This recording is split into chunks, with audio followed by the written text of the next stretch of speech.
Welcome back. So a new report from the UN climate change shows that countries are bending the curve of global greenhouse emissions downward.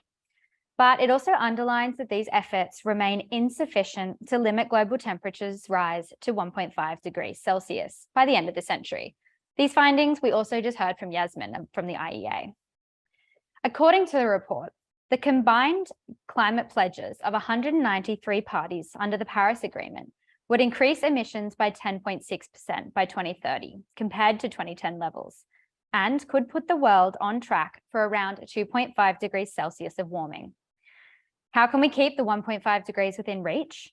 And how can we then break down these ambitions into clear, actionable steps to ensure that all countries, companies, and individuals understand the challenges and play their part? That's what we want to try and figure out today, and we have 4 experts joining us to answer that question.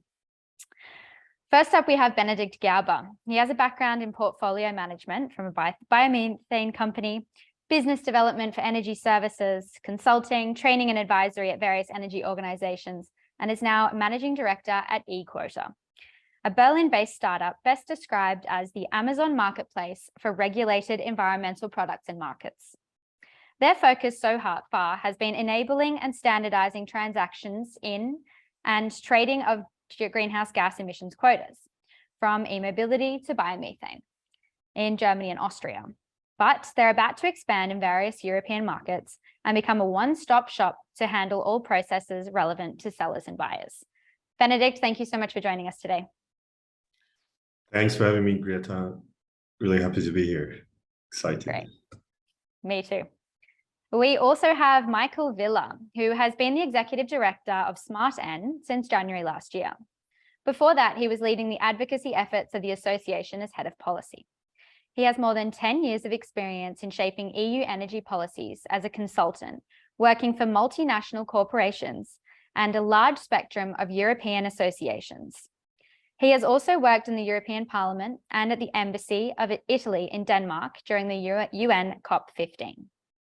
SmartEn, which stands for Smart Energy Europe, is the European Business Association, integrating the consumer-driven solutions of the clean energy transition.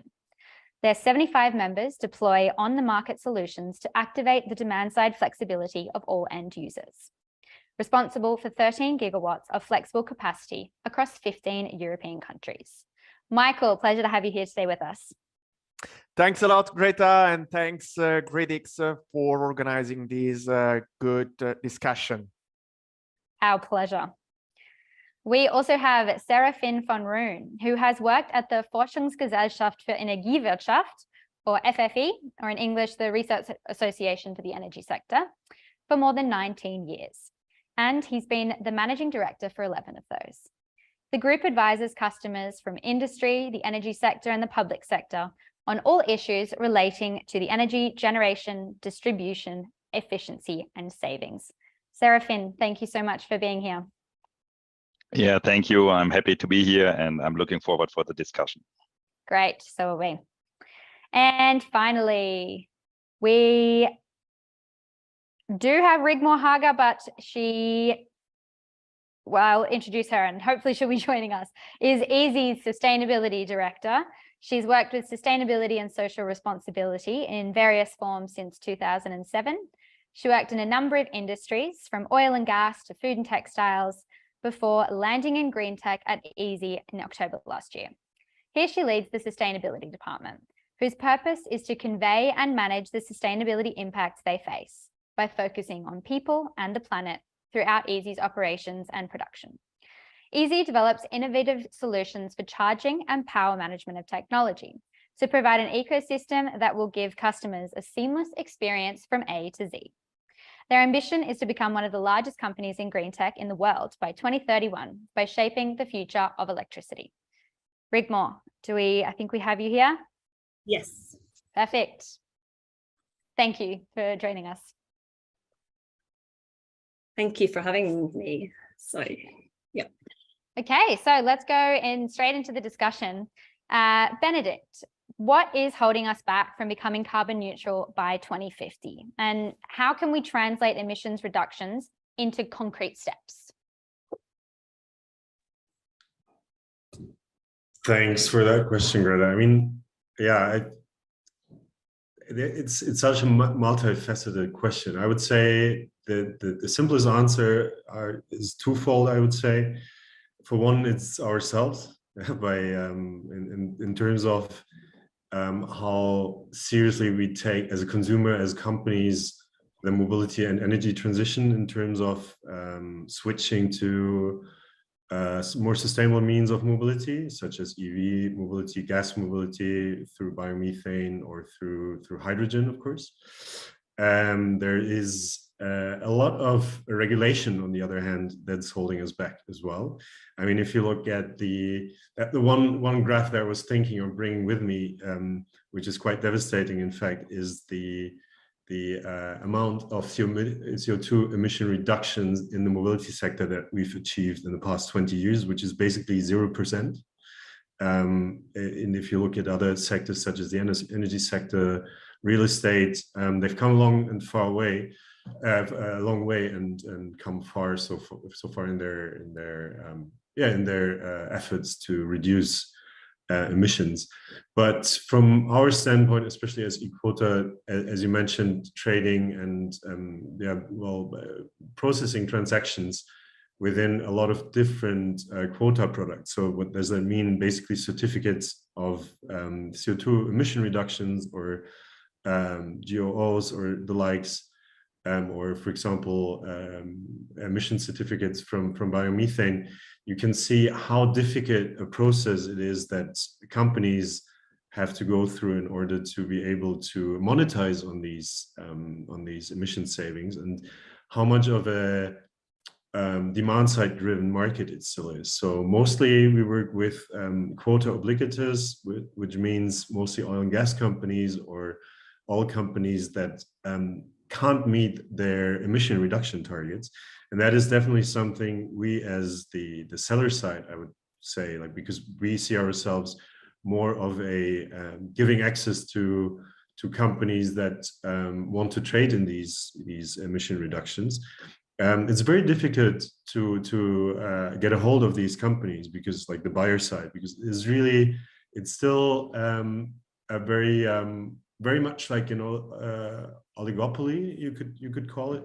So it's very difficult to actually be able to get access to that market at all, and to be part of the game. What I see, so I think that's definitely the part where we hold ourselves back in terms of regulation, but also if you see that companies in that field still rather want to work with someone from that side, like from the buyer side, and go directly to them, and I always call it bow to their demands, rather than trying to actually build a market there. I mean, I was part of the biomethane craze and about 10 years ago when something of market structures started occurring, and you could see it's always very difficult to work with or against the establishment. Both ways are not really, like, competition is not really something that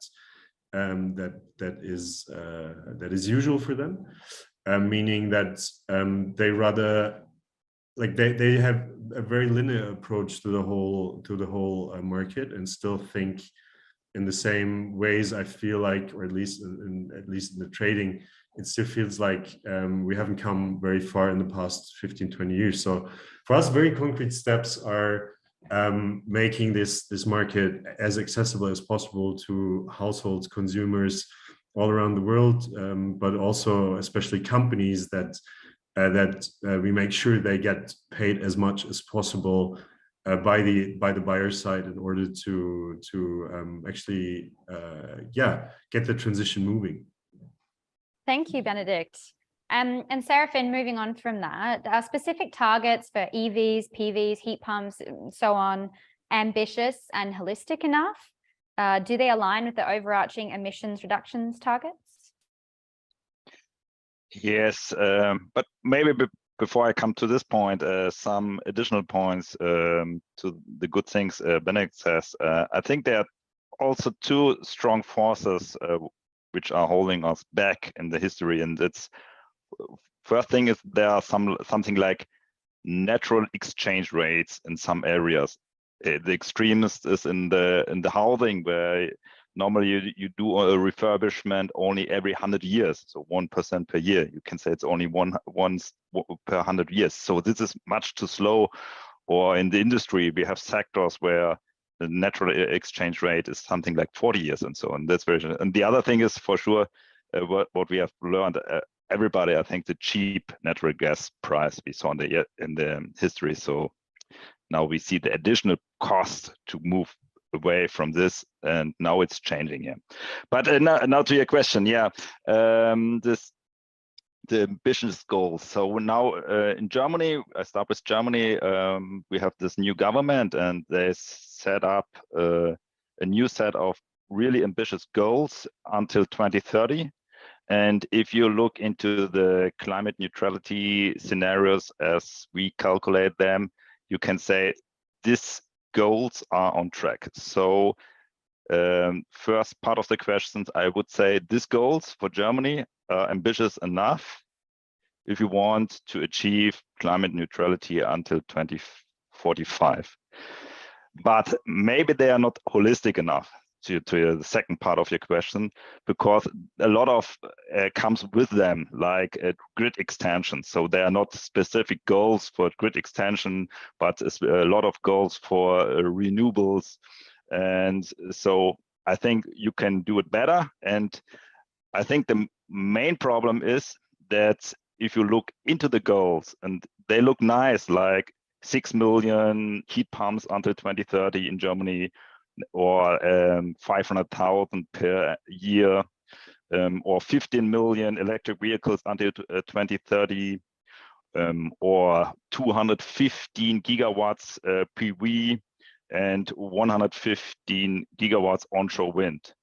So that looks nice, and then you have to decide, is this a lot? It's achievable, and then you can look at the historic data. And then you say, for example, PV, in the last 10 years, the average increase was 4 gigawatts. Now we need 17 gigawatts per annum. And we know that the first 2-3 years, we cannot accelerate it so much. So in the end of this decade, we need maybe 22 gigawatts per year. So this is a huge increase of installation, and then we see all the problems which come with it. So like labor. So now we have a big discussion in Germany about labor. So we see the goals, but right now it looks very difficult to decide if we can achieve these goals, and we have to put more into it, just the goals, and save money, because now we see we need labor, we need the resources and everything else. But I would say if we achieve these goals, the government set until 2030, it would be a good way to come to climate neutrality. We would be on track, yes. Mm-hmm. And Michael, can you give a little bit more insight into the European-wide landscape in terms of targets? Yeah, sure, Greta. Indeed, I'm based in Brussels, and so I have a pretty good overview of what's happening across Europe. And in particular, I can confirm that there are still some legislation that are not in line with the Paris Agreement. And I want to give just 3 examples. The first one is on several capacity mechanisms that are existing in different member states that are still subsidizing fossil fuel production, which would not have been, it would not make economic sense if they would not have these public subsidies. Another example is what is happening now in the Iberian Peninsula, where indeed subsidies are introduced to support gas power plants to reduce the electricity prices. And the very recent example example is now in contemplation in Italy, following the formation of the new government, where indeed the government wanted to explore and to set new rules to allow permission to exploit the offshore natural gas reserves. So these are all initiatives, rules, and instruments that are not compliant with the clean energy transition. And the reasons is mainly because decision makers, so both policy makers, but also system operators, are reluctant to fully embrace the disruptive changes that are inherently related to the decarbonization and the clean energy transition, because this is rely on digitalization and decentralization, which require reliability, trust on digital services, on digital device, and on consumers, on local communities, on really a decentralization of the energy systems. And these really require a change in mindset, require some also new rules to allow these players to have a role. We can say that these rules at European level have been already set in some principles, but then it's a question of implementation of these rules and the question of reliability, trust, and change in mindset is also something that needs to be paced in across the different capitals. Yeah, absolutely. Thank you, Michael. And Rigmor, could you provide a bit more insight into companies' perspectives of, that mindset change that Michael was just talking about? How can we keep companies to account and ensure that they're making truly sustainable changes across the value chain?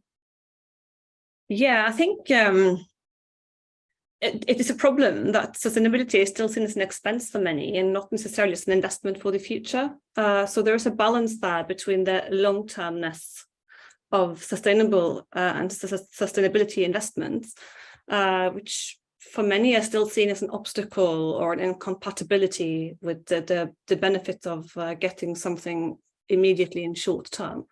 There is actually research, though, that shows that sustainability, when you treat it as an opportunity, it can generate quite good business performance. So I think there's a mind shift involved that we need to take on board with us, and that needs to become a lot more mainstream in education around that. And from a practical perspective, I also think that we are still lacking a lot of common scope and methodology and expectations. Scope 3 and 4 emissions, they're often fuzzy. There's a lot of stakeholders to engage. Value chains are long and complex, so we also need the industry need to work together in not just the why, but also the how, and how we verify carbon counts and how we verify the numbers of our emissions and how we take ownership to fixing them. And I also think there's a couple of things that we can do to adopt things better. I think there's also the need to understand impact. I know that this is about decarbonization. The sustainability is broader than that, and things are interconnected a lot. Of the environmental and social aspects. So moving to an extent where the purpose is managing impact and not necessarily just reporting for the benefit of investors is quite key. And that takes me back to the collaboration and multi-stakeholder initiatives, which I am quite fond of. And one thing as well that I think affects businesses and also the European Green Deal per se is the fact that the value chains, they are long and complex and they go way beyond Europe. So when we are talking about decarbonizing Europe, I think we actually need to be quite aware of the complexity of where emissions come from, because if what we end up doing is pushing emissions to developing economies or down the supply chain, the planet doesn't care where the emissions come from. So we need to think, even though this is about making Europe carbon neutral, we need to think about the impact on a global scale and make sure that we have the full understanding along the whole value chain. It requires a lot of collaboration. Yeah, absolutely. Collaboration is certainly key. And in line with that, this is an open question, but maybe starting with Michael, do you think we should have different requirements for different countries in the EU, or integrated goals? How can we make sure that everyone is decarbonizing? Yeah, we certainly need harmonized European rules in climate, in energy, in environmental policies. Otherwise, market players that will need to provide the solutions, both technologies and services on the market, will not be interested in getting into 27 very different national frameworks. We need to have a real internal market for the promotion of these services and technologies. So we need definitely to have harmonized rules, but this does not mean that we need to have one size fits all law. We need to allow adaptation to the different national and even regional circumstances and energy mixes. But the principle is to agree on some rules, on some target, on some direction of travels, which needs to be shaped in the European Union policy framework. Then the issue, as I was also mentioning before, is to make sure that member states are then implementing and respecting these European rules.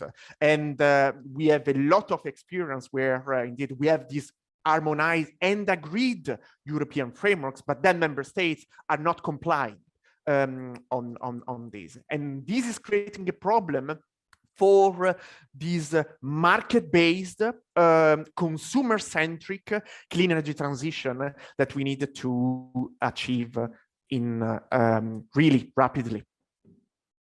Benedikt, you raised your hand. What are your thoughts on this?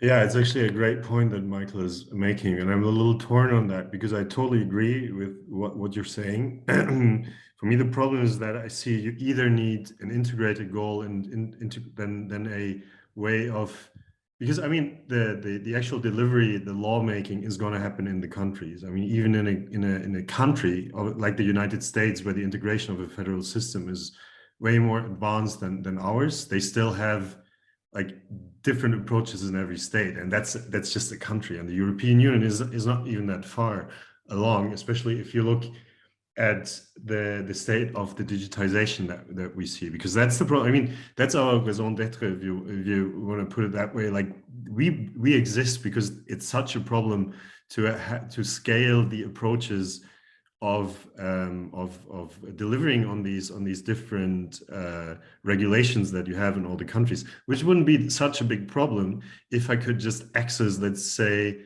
through an interface, an API-based data stream with any kind of registry, but that's simply not possible in most countries, and that's ridiculous. Like that, I totally agree with you that is something we need to achieve, because that's also the reason why there hasn't been any large-scale and international solution so far, for example, for the trading problem that we're addressing, or the transaction problem, because then also the redistribution of the resources and the wealth is not going to be possible towards those that actually impact the change and that need to be supported for that. So absolutely with you, Michael. My problem is we haven't as societies, and especially as lawmakers, we haven't been able, or like looking from their perspective, they haven't been able to lay the groundwork for that from what I've seen. That also means we have to push them in that direction and bend the way of making this happen in the way, like, as far as we can. And Serafin, you obviously work mostly within Germany, but what's your perspective on this matter? Yes, I can say that for Europe, I think that the meaning of collaboration will increase dramatically, because in all the scenarios you see that the energy system only works or only is affordable if we work together. So we need the PV plants in the southern part, we need the windmills in the northern part, we need to produce hydrogen, to build new pipelines through Europe.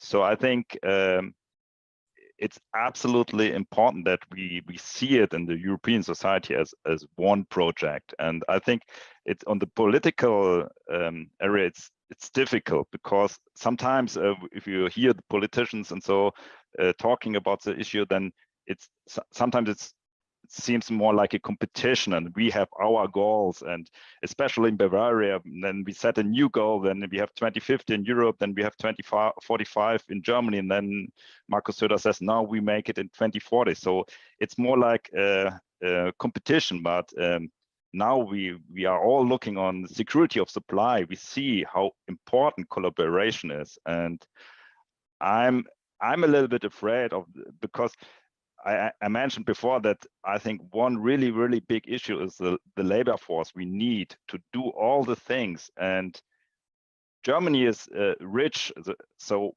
probably we use a lot of the labor forces of Eastern Europe to refurbish our houses, to build the heat pumps, and etc.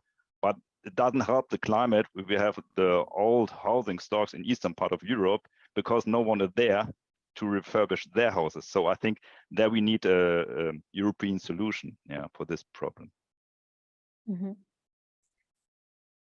And Benedikt, how can we better align emissions reductions and opportunities for cost savings, or even find new revenue streams?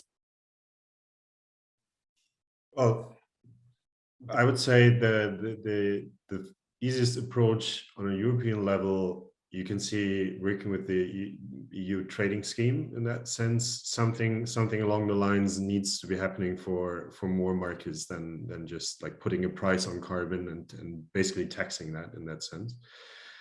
And I mean, Serafin put it very well, because I think it's about collaboration in that sense, especially between the different markets, because for me as well, what came through my previous answer maybe, and what Michael stated, there is no such thing as a European like market for these different or that happens under this regulation. So because it's only a directive, the Renewable Energy Directive, there is no like common incentive for cross-border fertilization, I want to call it, because every single company is dependent on someone they have to go through in order to be able to, for example, if they want to participate in for example,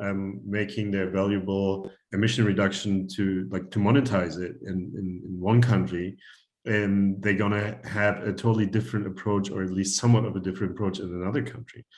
And it's easier that you need to make it easier for such players as us to enter these different markets, and not give it, like, for example, if we want to do the same thing we do in Germany for the GHG quota trading in Austria, we needed to register actually a charge point in Austria to be able to help other companies to monetize on GHG quota, which doesn't make sense, because it's just putting another obstacle in your way. And on the other hand, if you don't want them to go through us, for example, you need to help them to access the market more easily. And I don't see that happening, because it's still a lot of protectionism going on, and also in the minds of a lot of trading companies that I see, they perceive us as a threat and not as someone that wants to work with them, even though we want to. But they are more concerned with their data security, and that we might approach their clients instead of looking at the upside that's there, that together we could definitely access more markets and redistribute the revenue that's there. And I mean, there is a lot of ways under the Renewable Energy Directive to access more ways and to incentivize companies to save on these emissions, because they need to be able to monetize them. Yeah. And Rigmor, you've raised your hand. Do you have a point to add to that? So Sorry, I had a thing popping up on my screen. Yes, I did want to just follow up on that, because I think incentivizing innovation is quite key if you're going to succeed with this. In Norway, we have a history of subsidizing oil and gas exploration on the Norwegian continental shelf in order to attract companies. And I'm thinking about the possibility of making it more attractive for companies to do more research, development, support the scalability of this make or break technologies that we are going to need. So for example, energy storage. When we're able to store renewable energies, it will have a massive impact on how quickly we can decarbonize. And I think incentivizing that type of actions could actually help tremendously. Yeah, absolutely. I think a holistic approach is very key. Going on from that, Rigmor, obviously climate targets can only be met if we make switching to sustainable solutions really easy, cost efficient for consumers and companies. So how can we encourage consumer-centric engagement and guarantee that we scale and reach our emissions targets? It's a very good question. And I have to say, I also think it's a bit too easy to wait for the customers and consumers to drive this change.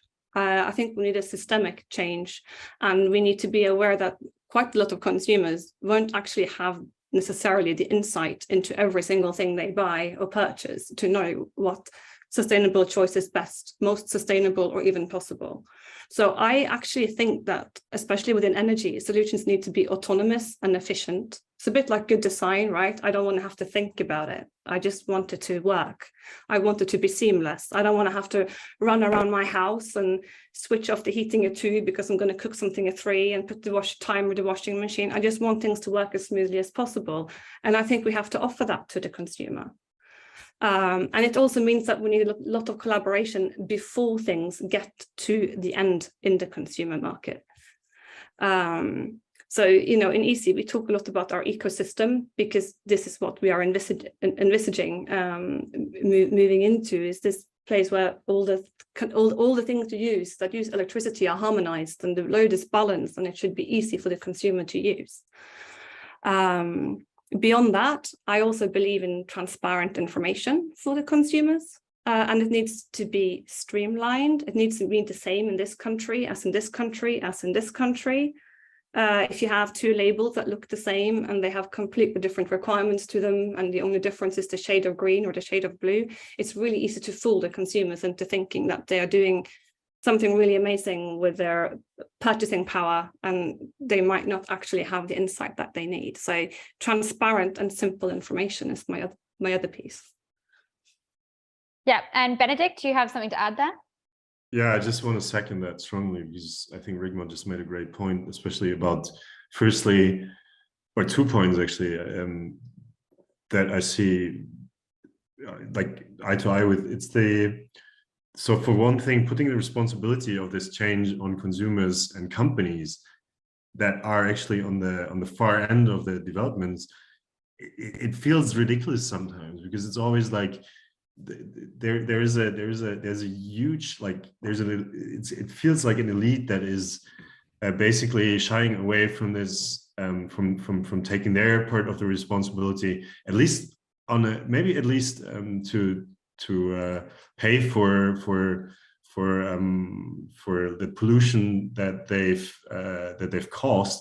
Of course, it happens for the consumers, and we're all responsible for it. But like as a person, to be held responsible for that, it's just not. It's just like it's turning it around, basically, where we should focus to start on. And I think also the idea of having concise information from one source is really a problem, also in terms of how the information is being conveyed. I mean, most authorities or registries, they're not experts on making it easy for people or companies to understand, like, how am I eligible for certain funding, maybe, or for certain incentives. And that is definitely something where there's a lack thereof within those authorities to operate differently. And I think also like this is what makes it so easy for polluters, especially ONG, unfortunately in that space, to turn it around and say like, look, we're doing the best we can, but we're not the ones responsible for it. You need to lead the change. And that's just like, we can run in circles forever like that. But surely the point is that we all have a role to play, right? And consumers, companies, policymakers, researchers, we all need to come together and kind of find solutions and all play our part. Obviously, we're not going to put the responsibility on consumers alone, but I would think that we all need to somehow contribute. Maybe if I can jump in, this is definitely a very important point to stress. We need to go towards a consumer-centric energy system where the consumer will benefit from playing an active part in this clean energy transition and not be the victim of the decarbonization. They need to be supported by business models. They need to be supported by digitalization to automate their smart action with the energy system. And they need to be supported also for the deployment of assets, of smart, climate-friendly assets that will enable them to become more efficient, to generate renewable energy, and to interact with the energy system thanks to the signals that they are receiving. So definitely, this is where we need to go. But business models, incentives, and frameworks should allow consumers to benefit from playing this active part, and ultimately will benefit also the system broadly. So it's a win-win. Yeah, absolutely. We've talked a lot about how we need to have kind of drastic policy changes and things like that. And, you know, almost everyone is in support of renewables in theory, but then there are certain local initiatives that block this. For example, in Bavaria, we outlaw windmills within 10 times the height of any housing.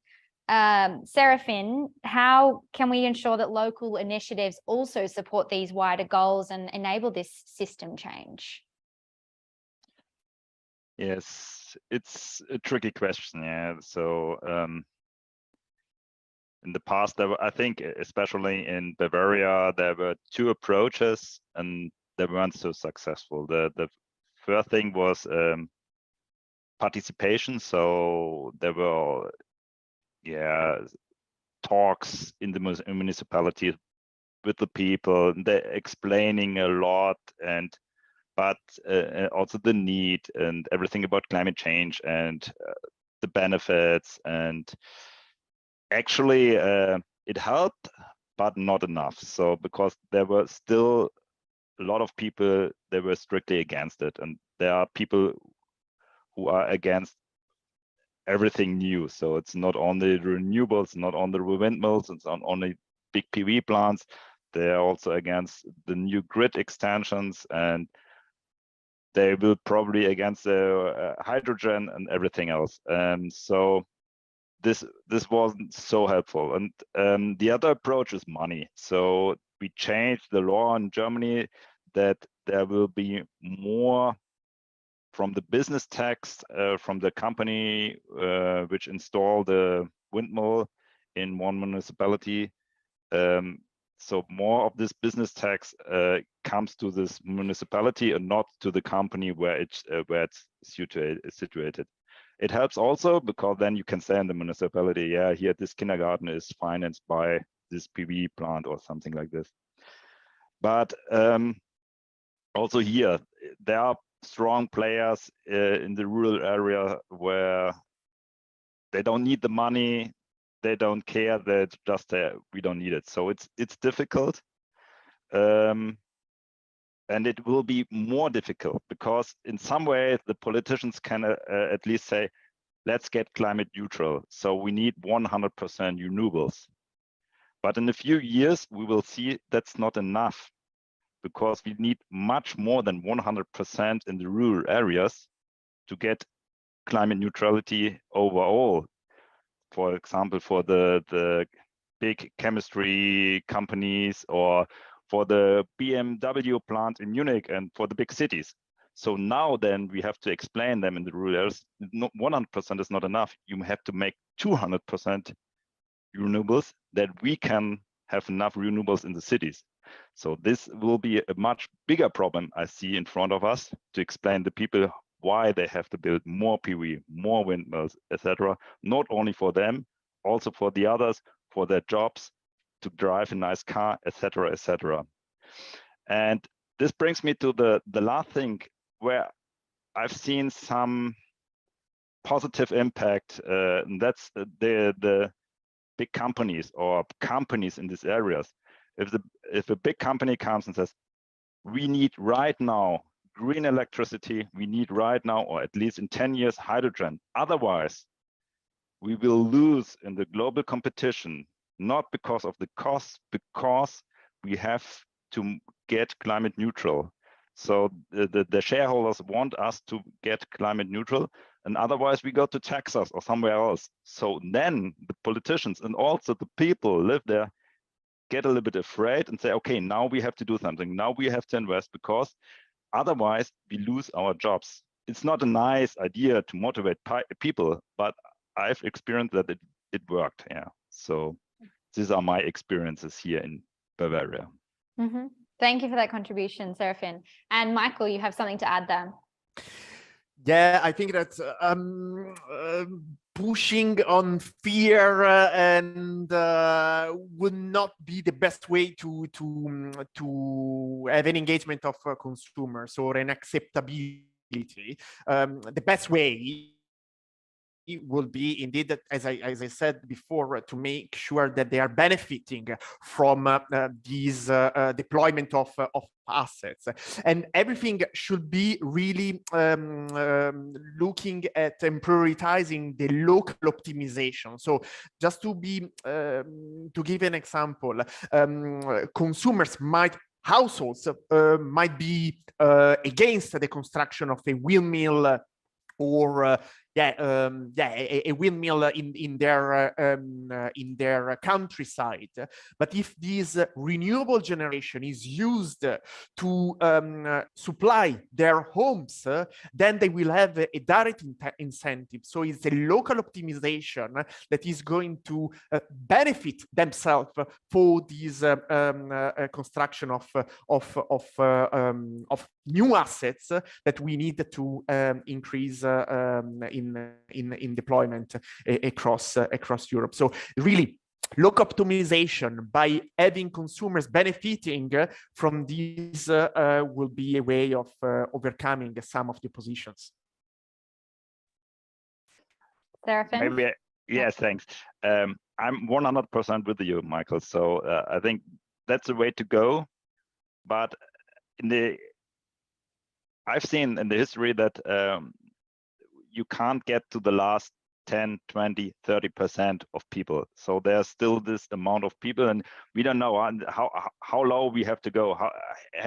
Do we have to get all of them to go with us, or we say, okay, 10% it's okay, we do it, so we do it. We have to do it, and that's a problem. And I think in the past we have listened maybe too much to the last 5%, 10%, because if you look to this demonstration, even in Bavaria, or the people, and so that's always the same people, and they are always against everything. And if you count them, it's less than 10%. So maybe it's your approach that we motivate the other 80, 90% so much that they say to the other people on the street, hey, we do it anyway. So we don't care with your trouble and being against everything. Yeah, I don't know.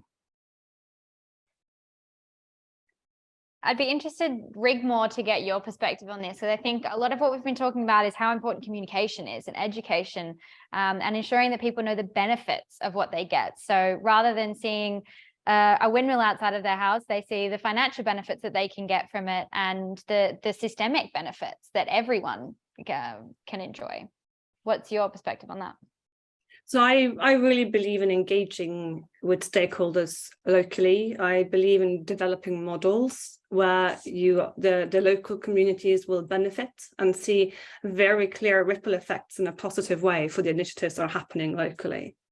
Whether it comes in terms of jobs or depending on what type of tax system you've got, I mean, that will be variables between different countries. But to draw some parallels to oil and gas, for example, we have onshore installations in Norway that have been quite attractive for the local municipalities because of the economic ripple effects it has for the region, for example. So maybe you can learn a little bit from how other industries have managed to work with local communities on energy issues. Because I understand that nobody wants to have a big infrastructure in the backyard and you have the whole NIMBY, you know, I like the energy to be clean, but I'd rather not have to see it. You know, I'm all for wind power, but not if it's close to my house. So I think we need to engage local communities in that discussion, and that the solutions that we have need to benefit the communities that will be affected from the start. Benedikt? Yeah, just maybe to merge that point that Rigmor just made with what Serafin said before, or adding a twist to that, because Serafin, you mentioned, so we need to make people understand and get them on board that they actually will have to, like in the rural areas, will have to basically be like more than net zero. They will have to be the ones responsible, or at least in charge of the change. And I think from that perspective, I guess it's even more important in some ways also to get like the energy transition, mobility transition further along in big cities such as Berlin, Paris, Munich, where you still don't see most buildings with PV on top, also due to a lot of very, very stupid regulation, I have to say, in that sense. It's like it's not incentivizing, it's not getting incentives such as lower energy costs to those that actually should profit from that and then would be on board as well. Because I mean, everyone's strongly nodding when Rigmor is saying, like, yeah, they should be financially incentivized for that or whatnot, but that's just not happening in cities either. I mean, there's a panel where 100 is going to be part of. They're doing a great job in trying to get the Mieterstrom regulation going in Germany, but that's like, it's not a lost cause, but that is as difficult as the market that we're tackling as well. So I think, like, what's your perspective on that in terms of how difficult or how easy would it be to get the energy transition along, like more, like, or get it going faster in cities? Yeah, it's a very valid point. Thank you, Benedikt. Shifting the discussion slightly, I mean, obviously to have a clean energy system, it's a little bit more decentralized. Michael, you sent us a graphic of the importance of demand side flexibility within this decentralized system and what benefits come from it. So from your perspective, we'll just share this graphic in a second. But how can we leverage demand side flexibility to ensure that all EU member states can decarbonize? Yeah, exactly. This is really, these are figures. I suppose that the audience is looking at them. That we calculated with the support of DNB, because they have never been calculated at European Union level. The contribution of consumers, active consumers, by unleashing their demand flexibility on their contribution to achieve the 2030 targets, and this is extremely important, both to highlight their contribution now in the current situation, where indeed the consumer, you will see that would be able, by activating their flexibility, to diminish the gas inputs, our gas import dependency. We will have savings of 16 billion in total gas costs in 2023 if consumers of all types, so from the households to the large energy intensive industry, is flexibly adapting its energy consumption on the basis of external signals. and also benefits longer in time, so in 2030. And there you can see a few figures on the reduction in greenhouse gas emissions, but also on the avoided investment in distribution grid reinforcement, and also in avoided investment in peak generation plants, because you are consuming in a flexible way the renewable energy that is generated. So we really need to have markets that are open to consumers, to the participation of consumer electricity markets that are open to consumers. We need to have consumers that are able to understand and receive the signals of when they need to adapt the energy consumption. And this can be done in an automated way. So going back to what Rigmor was saying before, digitalization, automation, and services, business services will help, but we need to have transparency, data access, interoperability. We need to have an homogeneous framework that is allowing consumers to interact with system operators and also with the electricity markets, so that this potential is fully unleashed. Mm-hmm. And Serafin, what are your thoughts on the benefits and opportunities around a decentralized system?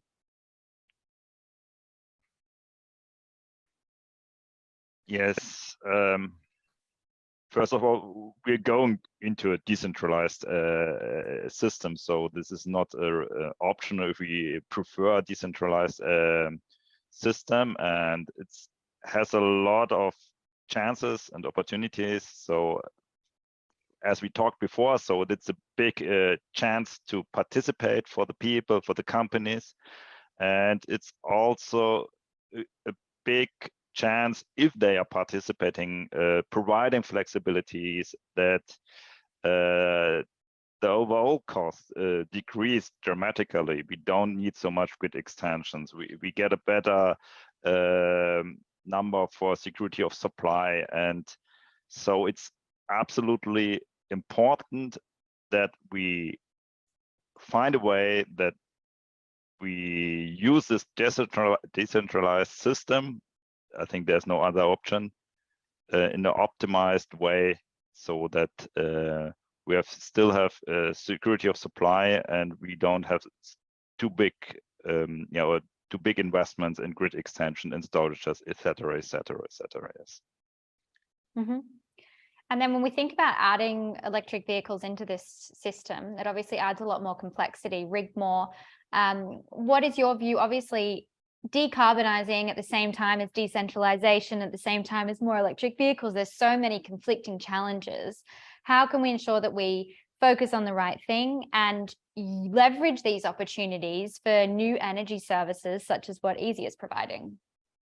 So I think there is a lot of different challenges, but they might not all have to be solved by the same people in the same room at the same time. So I think, you know, if you look at EVs, we can look at the targets that are set by the European Union for when they want to sell them. Maybe we can encourage them to be more ambitious. Are we able to actually start to phase out the sale of fossil fuels before 2035? Should we have a CO2 cap on specific big fleet operators? What would we actually do? Is there enough second-hand vehicles that are EV to handle the transition that we are looking for? That's the type of problems or challenges that we might want to look at within that part of the industry. Regardless of where you drive your EV, you will have to charge it, whether that's a centralized or a decentralized system. So I don't necessarily think that these aspect of the debate needs to club each other on the head. I still think that there are room for several approaches, of course, and I think there are benefits of both centralized and decentralized systems. So if you're talking about the decentralized one, having shorter travel energy gives less loss of energy. It gives less loss of nature because you don't have to expand the grid so much.